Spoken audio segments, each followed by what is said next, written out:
So today we're taking a look at unraveling the restrictive and non-restrictive relative clause, which sounds super fancy. Ooh, sorry about that. But it can be a little challenging, but I think we can get this one. So this is our next type of clause. We've talked about noun clauses. We've talked about adverb or adverbial clauses. So now we're taking a look at what we call the adjective clause, but sometimes referred to as the relative clause. So let's take a look at two sentences as you're kind of following along with your guided notes. The magician at Minka's party who pulled a hobbit out of his hat made the guests laugh and cheer. And same exact sentence. You'll just notice that in the first one, hello, gentlemen, the first one has commas around it and the second one doesn't. And that will be very critical to us because they actually may both be punctuated correctly. Depends on what you mean by the sentence, and that would change the meaning of the sentence. Very similar to what we found when we took on appositives. So today our goal is going to be how to identify what I have here in orange as an adjective or a relative clause, how to diagram it, and then tomorrow we'll finish up practicing our diagrams, and then we'll continue on by looking at how we actually punctuate them. So follow along with me. So a relative clause, sometimes referred to as an adjective clause. I'll use those two interchangeably. It's the same thing. It's a dependent clause, meaning by itself it's a fragment, but it basically works as an adjective because it's modifying a noun. And it's going to answer one of our adjective questions, like what kind or which one. And it's going to begin with what we call a relative pronoun or a relative adverb. So let's take on this idea that it is a dependent clause that modifies a noun. So the example sentence you have there on your sheet, which says the magician who is bound by chains is Houdini. So the adjective clause or the relative clause is this thing right here in the middle, which says who is bound by chains. So I know it's going to be an adjective clause for a couple of reasons. One is because the way it starts, it's going to be one of these trigger words, which is the word who, and it also is going to be part of a clause, which is also has both a subject and a verb to it. But right now, let's focus on the idea that it describes this noun. Well, the sentence really is the magician is Houdini. And then I have this grouping of words describing magician who is bound by chains. Collectively, those 5 words all describe the magician. They basically tell us which magician is it. It's the magician who's bound by chains. That's the one who is Houdini. So it's kind of working as an adjective describing a noun. So it always begins with what we call either a relative pronoun or a relative adverb. Makes them kind of easy to find because there's only going to be 9 words which can start a relative or an adjective clause. So in that box on your left, let's write down these relative pronouns.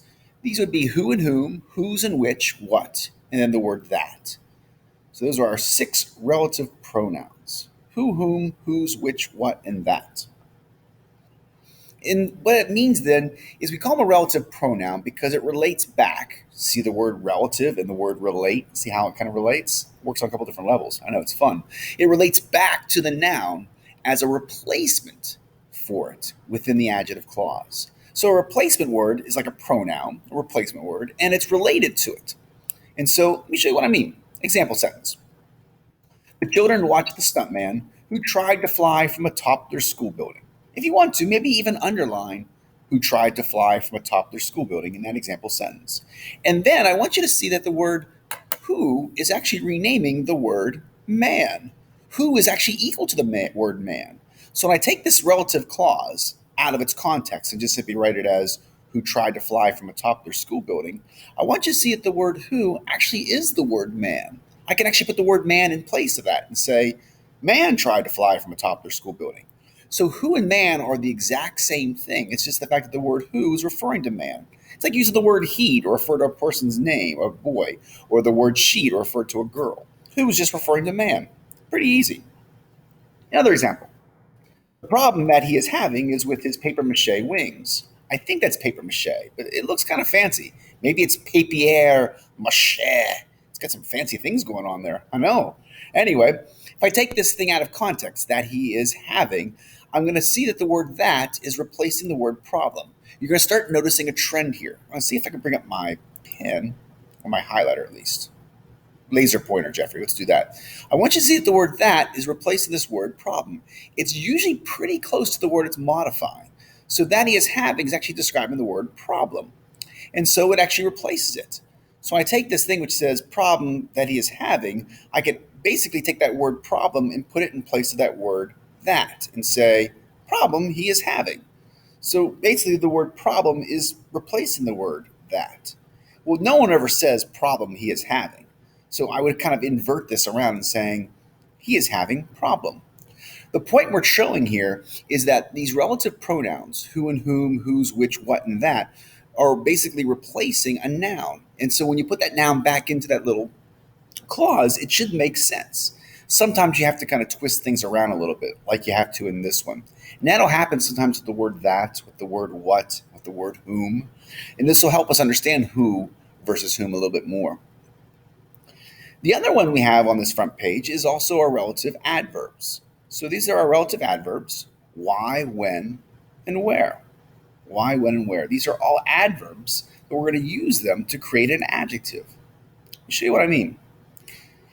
Basically, what's happening is these all relate back to a noun, but it's a noun that tells me either reason or cause, which is the word why, location, which is where, or time, which is the word when. Example: we were looking forward to summer when the circus comes to town. Well, I want you to see that the word when is basically replacing the word summer.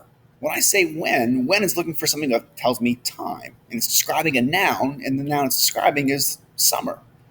So if I took that phrase, which is summer, when the circus comes to town, basically the word summer is replacing the word when. So if I put the word summer where the word when would be, I end up saying summer, the circus comes to town, which could make sense. You could make it into a prep phrase in a sense with an understood preposition. The circus comes to town in summer. You understand that. It's kind of like a adverbial objective from Unit 4. Another example: I'm afraid of the sideshow tents, where the bearded lady always growls at me. Well, I want you to see the word where is looking for a location. So this word where is saying, hey, I'm looking for a location, something in this part in white which tells me where. Well, the tents are a location. So I realize the word where is kind of replacing the word tents.